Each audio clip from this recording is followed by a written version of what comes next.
கள்ள கடவு பாய்கறி மாடு ஏதாவது வரும்போது கூட்டம் நிலை கலங்கி சிதறி ஓடுவதையும் காளை கூட்டத்தில் புகுந்து குத்தி மிதிச்சு நாசம் செய்வதையும் பார்க்க வேண்டும். சுமாரான காளைகள் வரும்போதெல்லாம் கூட்டத்தின் கண்கள் கிழக்கு தீய பயன்களைத்தான் தேடின. ஆனால் அந்த இவர்கள் அங்கே விவஸ்தை இல்லாமல் நடந்து கொள்ளப் போவதில்லை என்பதை உடனே தெரிந்து கொண்டு விட்டார்கள். குறிப்பான மாடுகளுக்குத்தான் அவங்க வந்திருக்கிறாங்க என்று தங்களுக்குள் பேசிக் கொண்டார்கள். பாளையூர் காளை, கொரால் வருது என்ற குரல்கள் எழுந்தன. பிச்சி உசாராகி மருதனையும் உசார்படுத்தினான். பிச்சி தம்பி, கொராலு பிசாசு, பிள்ளை காளை மாதிரி இல்ல என்று கிழவன் அவன் காதுகளில் பரபரப்புடன் சொன்னான். கொம்பு இம்புட்டுத்தான், புடிக்கு கூட வராது. களவாணி கழுத தலையை திட்டிக்கு வெளியே கூட நீட்டாது. மொட்டை கொம்பு புடி வழுக்கி தட்டுச்சுன்னா விழா எலும்பு பொடி பொடியா போயிரும். வால் பக்கம் பிடிக்க போனா மான் கணக்கா உதைக்கும். ஒரே தவ்வில் வாடி மத்திக்கு வந்து நிக்கிற போது அந்த ஒரு மினிட்டுல அணைஞ்சாத்த. நல்லா பழக்கி இருக்கானுங்க. இந்த முருகு பைய இடது தோல்ல தெரியுதே கைய கள தழும்பு. 3ஆம் வருஷம் இது மச்சம் வச்சதுதான். கிழவன் காளையை பற்றி தனக்கு தெரிந்த சூட்சுமத்தை எல்லாம் படபடத்து சொல்லிவிட்டான். வாடையின் இரு பக்கத்து அணை மரங்களும் காலியாக இருந்தன. பிள்ளை வெளியேறிய போது இருந்ததை விட இன்னும் விசாலமாக இருந்தது. அங்கங்கே வாடிவாசல் மேடைக்கு அடியில் கால்களை பிடித்துக் கொண்டு மாடு பிடிக்கிறவர்கள் என்று சொல்லிக் கொள்பவர்கள் ஒதுங்கி நின்றார்கள். கிழவன் சொல்லி முடிக்கவும் மருதா என்று கத்தினான் பிச்சி. மருதன் பாய்ந்து குறுக்கே ஓடி இடது அணைமரத்தை அணைந்து நின்ற அடைப்புக்குள் 8 மேல் 8ஆக வைத்து அந்த கொராலை உன்னிப்பாய் பார்த்து தன்னை தயார்படுத்திக் கொண்டிருந்தான். கிழவன் கொடுத்த விவரங்கள் பிச்சிக்கு உபயோகமாக இருந்தன. அவன் அந்த பக்கத்துக்கே புதுசு. 100கணக்காக எங்கிருந்தெல்லாமோ வரும் மாடுகள் எல்லாவற்றின் போக்கு சுபாவத்தை முழுக்க அறிந்து வைத்து ஒருவன் வாடி வாசலில் நிற்க முடியாது. பாதை காட்டும் போது அது கொம்பளைத்து போகிற போக்கு, வாடிக்குள்ளே அது செய்கிற தந்திரம், அது பார்க்கிற பார்வை, கொம்பளைப்பு, திரும்புகிற விரைவு, இதுகளை கொண்டு மாட்டை நிதானிச்சு அதற்கு தக்கபடி தன் உத்தியை அப்போதைக்கு அப்போது மாற்றி உபயோகித்து பார்க்க வேண்டியதுதான். அந்த காளைக்கு சமாளிப்பாக என்ன நிலையெடுத்துக் கொள்வதென்று பிச்சி தனக்குள் கேள்வி கேட்பதில் பதில் போட்டுக் கொண்டிருந்தார். வலது பக்க அணைமரத்தின் மீது கை வைத்து அவிழ்க்கப்பட்டு கொண்டிருந்த காளையை அளவிட்டுக் கொண்டே காளையை உருவிவிட்டு மாட்டுக்காரன் டொர்ரி என்று கத்திக்கொண்டே பிடிகயிறு தரையில் புரள பாதையை நோக்கி ஓடினான். ஓடினவன் சற்று ஒதுங்கி நின்று நடக்கப் போவதை பார்க்க தயாரானான். அந்த குறுகிய அடைப்புக்குள் நீண்டு நின்று கொண்டு காளை முன்னால் பார்ப்பதும் பக்கங்களில் பார்ப்பதுமாக கபடமாக இருந்தது. அதன் கொம்புகள் திட்டி வாசலுக்கு ஒரு முழத்துக்கு மேலே அடைப்புக்குள் உள்ளடங்கி இருந்தன. மருதன் எட்டி பிடிக்க பார்த்தும் கொம்பு விரலுக்கு கூட அகப்படவில்லை. தலையை தூக்கி மூச்சை உதறுவதும் கொம்பை ஆட்டுவதுமாக இருந்தது. நல்ல கடுக்கா கொடுக்கும் கழுத. நரிப்பிறவி இல்ல அது. கழுதைக்கு பாஞ்சு குத்த தெரியாது, வெறும் கொம்பளைப்பு தான். வேற எந்த மாட்டையும் விட இது அழுக்கும்படியாக அடைப்புக்குள் அதிக நேரம் பம்மி நின்றது. வெளியே பாயும் நினைப்பே இல்லாத மாதிரி. உள்வாடிக்குள் நின்றவர்கள் கம்பால் அதன் பொட்டாணியிலும் வாளுக்கடியிலும் குத்தி அதை தூண்டியதை கூட லட்சியம் செய்யாமல் வாளை மட்டும் சுழற்றி கொடுத்துவிட்டு வாடி முன் நிழலாடும் கைகளை பார்த்து கொண்டே நின்றது. பெரியவர் சொன்னது விவேகமான பேச்சு என்று பிச்சி புரிந்து கொண்டான். வாடி வாசலில் நின்று அதன் கொம்பை பிடிக்க முடியாது, திமிழ் மீது கை போடவும் முடியாது. பின்னால் இருந்து குத்துபவர்கள் உபத்திரவம் தாங்காமல் காலை ஒரு முடிவுக்கு வந்தது போல் சற்று பம்மவும் அது செய்ய போவதை யூகித்து விட்டான் மருதன். மருதா, அப்படியே கையை வீசிக்கிட்டு என்று சடாரென அணை மரத்திலிருந்து அட்டத்தில் விலகி மத்தி வாடி வாசலுக்கு பாய்ந்து வளைத்து நின்ற கூட்டத்தின் முன் விளிம்பில் ஆளோடு ஆளாக நின்றான். அதே சமயம் கொரால் அடைப்புக்குள் இருந்தவாறே வசமாக எகிரி பாய்ந்து மருதன் கைக்கு மேலே உயர்ந்து 4 கால்களும் தட்டென்று வாடி மத்தி தரையில் அடித்து புழுதி கிளப்ப நின்றது. எம்பி விழுந்த வேகத்தில் அதன் பரு உடல் பளுவின் அழுத்தத்தில் கால்கள் லேசாக மடிந்தன. அந்த ஒரு வினாடிதான் பிச்சிக்கு வேண்டும்.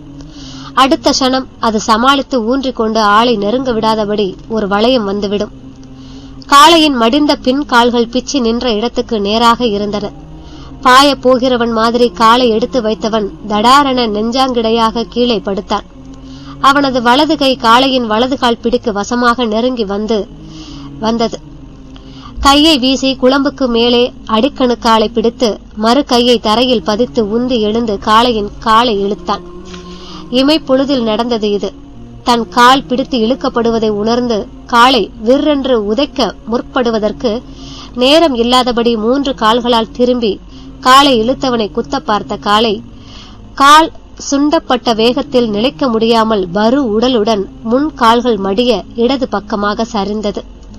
காளையின் காலை உதறிவிட்டு பிச்சி கொம்புக்கு பாய்ந்தான். காளை மண்டியிட்டு கொம்பு இரண்டையும் சேர்த்து அதை அசைக்க முடியாமல் பிடித்து அமுக்கி வலது கையால் உருமால் சுருக்கை உருவினான். பொலபொலவென அவிழ்ந்து புரண்ட உருமாலை கையில் இடுக்கிக் கொண்டு மாடு முண்டி எழுந்திருக்கும் முன்பே பிச்சி பின் பாய்ந்து விட்டான்.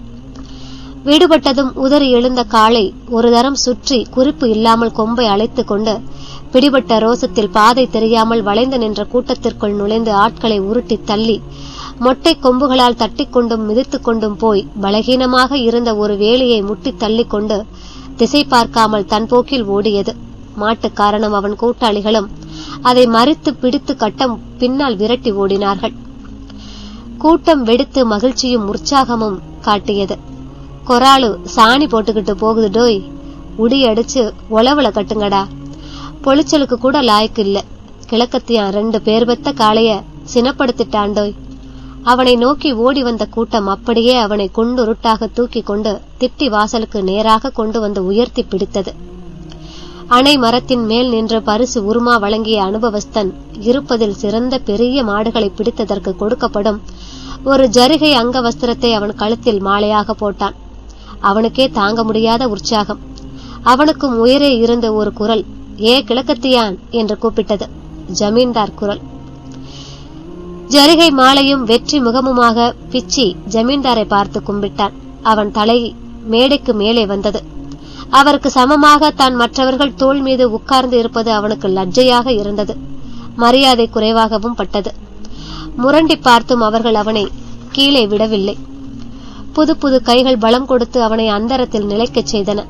ஜமீன்தார் தன் ஆசனத்திலிருந்து முன் சாய்ந்து 10 ரூபாய் நோட்டு ஒன்றை அவனுடைய நடுங்கும் விரல்களில் வைத்தார்.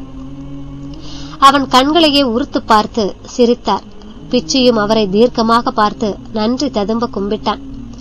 மறுகணம் அவர் முகத்தில் இருந்த ஒரு சந்தோஷம் மறைவதையும் ஒரு தீவிரத்துடன் அவர் ஏதோ அவனை கேட்க வாயெடுப்பதையும் கவனித்தான். அவன் முகம் சடக்கென மாறியது. அட விடுங்கப்பா கீழே என்று பிச்சி வற்புறுத்தி உற்சாக தோள்களில் இருந்து கீழிறங்கி நின்றான். மறுபடியும் ஜமீன்தார் முகத்தை பார்த்து கும்பிட்டான். டேய், வாடிபுரம் காளைய பிடிச்சு பாக்குறியா என்று திடுதிப்பென ஜமீன்தார் அவனை கேட்டுவிட்டு அவன் முக பாவத்தை ஆராய்ந்தார். அந்த சில வினாடிகளுக்கு இருவரும் ஒருவரை ஒருவர் நோட்டம் பார்த்து கொண்டார்கள். அந்த வாலிபனின் வேலையையும் கையாளும் புது புது புத்திகளையும் சுதாரிப்பையும் கையுறுதியையும் அந்த 2 காளைகள் விஷயத்தில் அவர் பார்த்துவிட்ட பிறகு அவருக்கு திடீர் சந்தேகம் பிறந்து விட்டது. வாடிபுரம் காளையையும் அவன் பார்த்து விடுவானோ என்று இதுவரை இருந்த இரட்டை நிச்சயம் இவருக்கு இப்போது இல்லை. முதலாக அவர் வாழ்க்கையில் வாடிவாசல் முன்பு வீசி வந்த கேள்வியை கேட்டு பிச்சியும் சற்று திடுக்கிட்டு விட்டான். ஜமீன்தார் கேள்விக்கு அர்த்தம், அதற்கு பின் உள்ள அவர் நினைப்பு, இதெல்லாம் நினைத்து பார்த்தான். அவர் முகத்தில் இருந்து நிச்சயமாக மதிப்பிட முடியவில்லை. ஆனால் ஒன்று மட்டும் நிழல் வீசியது. அவரது சந்தேகத்தை போக்கும்படியாக 2இல் ஒரு பதிலை எதிர்பார்த்த மாதிரி தோன்றியது.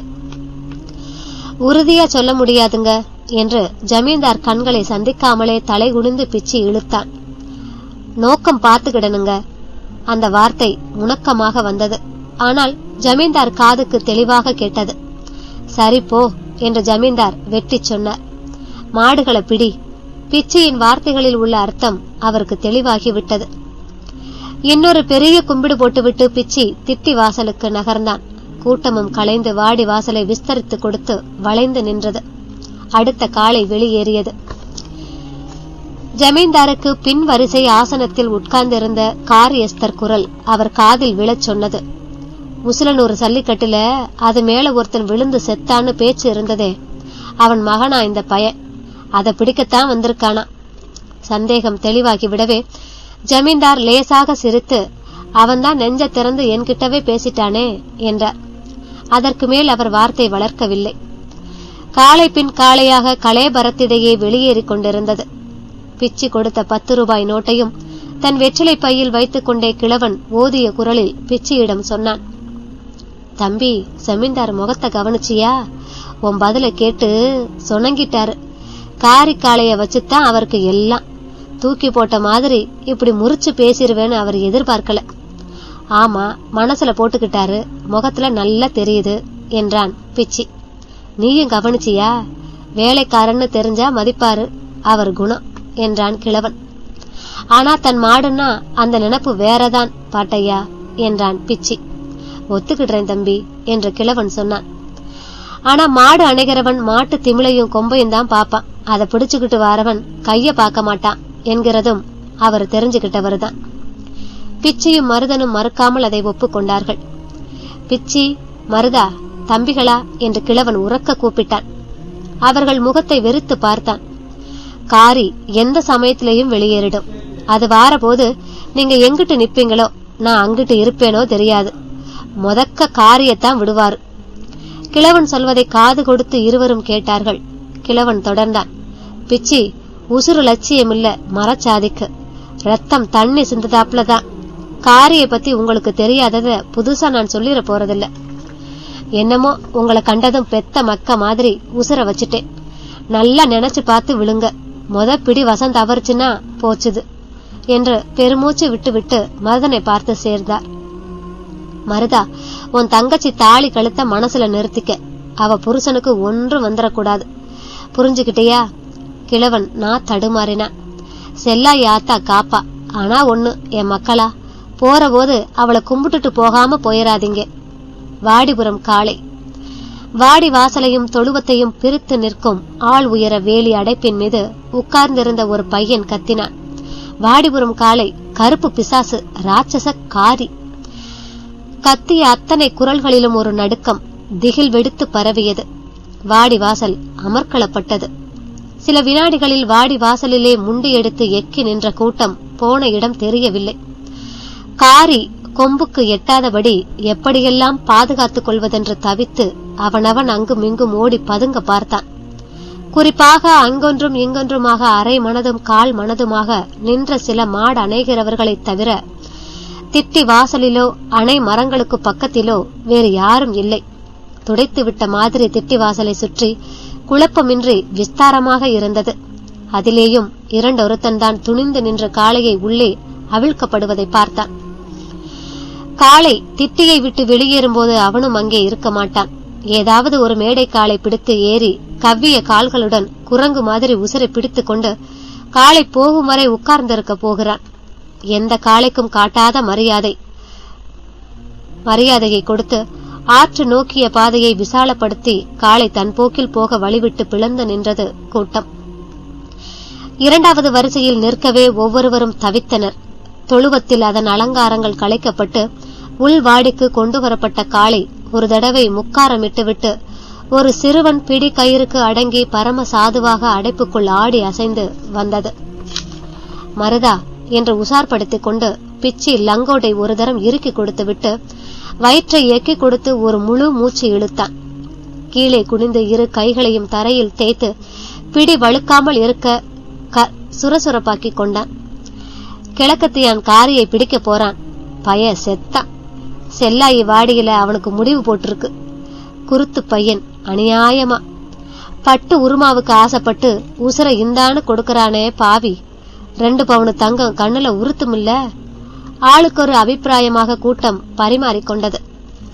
ஜமீன்தார் காதுகளில் இதெல்லாம் விழுந்தது. ஆமோதித்தாரா இல்லையா என்று சொல்ல முடியாத இரண்டும் கெட்டான் மனதுடன் அவர் பிச்சியின் ஆயுத்த நிலையை அசைவுக்கு அசைவாக கவனித்துக் கொண்டிருந்தார். இத்தனை வருஷமும் இல்லாமல் தன் காளை மீது ஒருவன் விழுந்தான் என்ற பேச்சு பிறக்கப் போகிறதே என்று சற்று மயங்கியவருக்கு திடீரென அந்த நினைப்பு மாறி தன் வாழ்நாளில் வாடி வாசலில் கண்டிராத ஒரு போராட்டத்தை எதிர்பார்க்கும் துடிப்பு ஏற்பட்டது. காரியை பற்றி அவருக்கு வெகு நிச்சயம். அவனை வாளினார் மாதிரி கிழித்து எரிந்து விடுவது. ஆனாலும் அது மேலே என்ன ஆனாலும் விழுந்து விடுவது என்று துடியாய் துடிக்கும் அந்த வாலிபனை பார்க்க பார்க்க அவருக்கு படபடத்தது. பிள்ளையும் கொராளுமா காரி, நந்தி தேவனே அல்லவா அவதாரமாக வந்திருந்தது. அதை போய் பாவி பய அவர் வாய்விட்டு கூட பக்கத்தில் உட்கார்ந்தவர்கள் கேட்கும்படியாக சொல்லிவிட்டார். ஆசனத்திலிருந்து முன் சாய்ந்து குறுக்கு கம்பியின் மீது கை வைத்து ஆர்வத்தோடு பார்க்கும்போது அவர் பக்கமாக திரும்பிய பிச்சியின் பார்வையை சந்தித்து விட்டார். பிடி என்று சொல்வது போல தன்னை அறியாமலேயே தலையை ஆட்டிவிட்டார்.